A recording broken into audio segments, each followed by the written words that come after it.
ওযু করার সময় কি কি দোয়া পড়া দরকার? খুব দরকারি এবং সুন্দর একটি প্রশ্ন। ওযু করার সময় আমরা কোন কোন দোয়া পড়ব? ওযুর শুরুতে দোয়া আছে, শেষে দোয়া আছে। দোয়া মানে জিকির। নবী করিম সাল্লাল্লাহু আলাইহি সাল্লাম থেকে তিরমিজি বর্ণিত হাদিসে আমরা জানতে পারি, তিনি ইরশাদ করেছেন, লা ওযু লিমান লাম ইউসাম্মিল্লাহ। যে ব্যক্তি বিসমিল্লাহ বলল না, তার ওযু পূর্ণাঙ্গ হবে না। ওযু হবে কিন্তু ওযু কি হবে না? পূর্ণাঙ্গ হবে না। ওযুতে অপূর্ণতা থাকবে। এইজন্য ওযুর শুরুতে বলতে হবে বিসমিল্লাহ। কি বলতে হবে?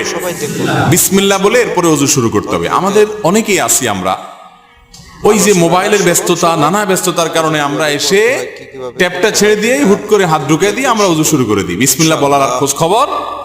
অনেক ইমামদের মতে বিসমিল্লাহ না বললে ওযুই হবে না। যদিও এটা মুস্তাবিহি বা ফতোয়া নাই কথার উপরে, এই কথা চাইতে ওযু হয়ে যাবে এটাই সঠিক, কিন্তু ওযু যদি বিসমিল্লাহ বলা ছাড়া করেন, মানটা একটু কম হবে, তরকারি লবণের কমের মতো, ওইটার কোয়ালিটি একটু কম হবে, কোন রকম হলো আর কি। তো কোন রকম হলে তো হবে না। নবী করিম সাল্লাল্লাহু আলাইহি সাল্লাম বলেছেন, ওযুর ক্ষেত্রে সব সময় আসবিগুল ওযু, তোমরা ওযুকে পূর্ণাঙ্গ রূপে করো। আই আকমিলুল ওযু। ওযু কখনো যেন তেন করতে হয় না, ভালোভাবে করতে হয়। এই যে শীতের মৌসুম আসছে, এখন দেখবেন যে ওযুতে কত তাড়াহুড়া মানুষ করতে পারে। গরমের সময় দেখবেন ওযুখানা সিরিয়াল লাগে থাকে, আর শীতের সময় ওযুখানা সব সিটগুলো খালি, কারণ আসরের ওযু দিয়া এশা পার করার বুদ্ধি।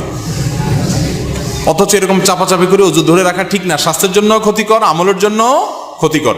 এই জন্য ওয়াইলুল লিল আকাবিরিন নার হাদিসে আসছে, পায়ের গিরা গোড়ালি এই যে চিপা চাপা আঙ্গুলের শুকনা থাকে, এগুলো বিশেষ করে শীতের সময়, অন্য সময় তো বটেই, শীতের সময় বিশেষভাবে এগুলোকে যত্ন সহকারে ধুইতে হয়। যাই হোক, তো ওযুর শুরুতে বিসমিল্লাহ বলতে হবে। কি বলতে হবে?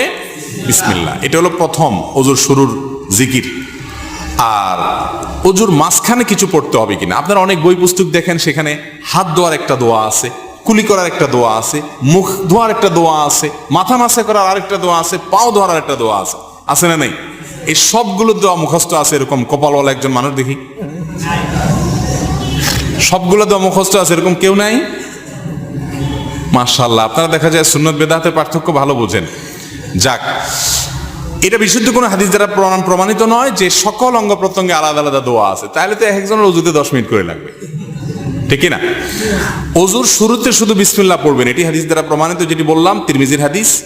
আর শেষে একটা দোয়া আছে, একটা বাক্য আছে, কালিমায়ে শাহাদা। সহিহ মুসলিমের হাদিসে আসছে, নবী করিম সাল্লাল্লাহু আলাইহি সাল্লাম বলেছেন, কেউ যদি ওযু সুন্দরভাবে করে, ভালো করে কুলি করে, ডলে ডলে ওযু করে, এরপরে শেষে যদি এই বাক্যটা পড়ে, তাহলে জান্নাতের 8টা দরজার সবগুলো একসাথে খুলে যায় এবং সে যে কোনোটা দিয়ে প্রবেশ করতে পারে।